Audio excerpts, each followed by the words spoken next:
লোকসভা নির্বাচনের প্রথম দফার প্রার্থী তালিকা প্রকাশ হতেই তড়িঘড়ি দেওয়াল লেখনের কাজে নামে বিজেপি। এবার সেই দেওয়াল চুরির অভিযোগ উঠল তৃণমূলের বিরুদ্ধে। অভিযোগ, দুর্গাপুরের আইনস্টাইন এলাকায় দেওয়াল লেখা হয় বিজেপির তরফে। রবিবার সন্ধ্যায় দেখেন সেই দেওয়াল তৃণমূল দখল করেছে।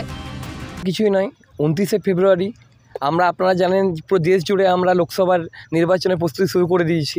সেরকম দুর্গাপুরেও আমরা প্রথম, আপনারা দেখতে পাবেন প্রত্যেকটা দেয়ালে আমরা আমাদের নিজের দলের সব কিছু কাজ আমরা শুরু করে দিয়েছিলাম।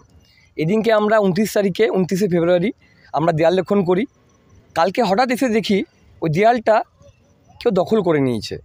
খবর নিয়ে আশেপাশে লোকদের কাছে, তারা বলে তৃণমূলের হারমাত বাহিনী তারা এসে আমাদের দেয়ালটাকে দখল করেছে।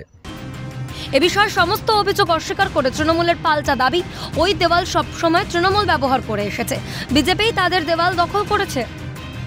না, ব্যাপারটা বলি যে ওই দেয়ালটা দীর্ঘদিন ধরে আমাদের ইউথের ছেলেরা লিখেছিল এবং 21শে জুলাইও আমাদেরই পোস্টার ছিল।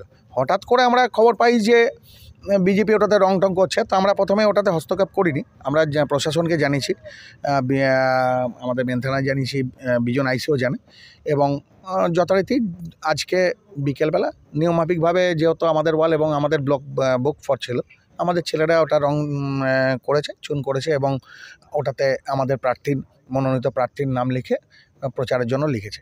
এটার মধ্যে তো কোনো কিছু নেই, বিবাদের কিছু নেই।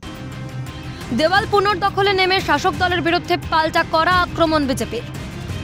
এরা দেয়াল পর্যন্ত, যারা অথরাইজ দেয়াল, যে পারমিশন দিচ্ছে তাকে পর্যন্ত দেয়ালটা লিখতে দিচ্ছে না, আর আপনাদেরকে ভোট দিতে দেবে।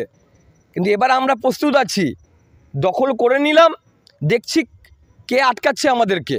যদি আমাদের এইভাবে শুরু করতে থাকে তো টাউনশিপের একটা দেয়ালও তৃণমূলে রাখতে দেবো না। দুর্গাপুর থানার পুলিশ ঘটনাস্থলে গিয়ে পরিস্থিতি নিয়ন্ত্রণে আনে। দুর্গাপুর থেকে রাজেশ সেনগুপ্তর রিপোর্ট, ক্যালকাটা নিউজ।